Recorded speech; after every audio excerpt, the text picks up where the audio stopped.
Good morning family, আমি প্রিয়া নতুন একটা ব্লগে তোমাদের ওয়েলকাম করলাম। আজকে সকাল থেকে আমি এত তাড়াহুড়োতে কাজ করেছি মনের আনন্দে, কারণ হচ্ছে বিকেলবেলা যাবো মেলাতে। তো আমরা চলে গেছিলাম এখানে মেলাতে। দেখতেই পাচ্ছ আমাদের ভজুরির মেলা, কেমন মেলা দেখতেই পাচ্ছ। ভজুরিতে অনেক ভালো মেলা বসে।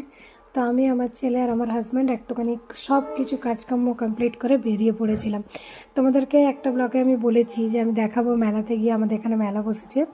তো এই হলো আমাদের মেলা। সরস্বতী পুজো পার হয়ে যাওয়ার পর বেশ কিছুদিন এই মেলা থাকে, প্রায় 15 থেকে 20 দিন।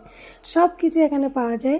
তো খুব আনন্দ হলো, ঘোরাফেরা হলো। আর রাতে আমরা ওখানেই খাবার খেয়ে এসেছিলাম মেলার থেকে। আমার ছেলের খুব ইচ্ছে ছিল যে মেলাতে একদিন যাওয়ার, তো একদিন ওকে নিয়ে গেলাম, কারণ ওর এক্সাম টাইম যেহেতু, আমরা বাইরে বেশি বেরাচ্ছি না, ওর পড়াশোনা ডিস্টার্ব হবে বলে বেশি সময় পড়াশোনাতে ওকে ব্যস্ত রাখছি। কারণ 16 তারিখ থেকে ওর পরীক্ষা, আর এবছর ও ক্লাস 7-এ উঠবে। তো এই পরীক্ষার সময়টা বাচ্চারা তো সব কিছু ভুলে যায়, ওদেরকে একটু টাইম দিতে হয়।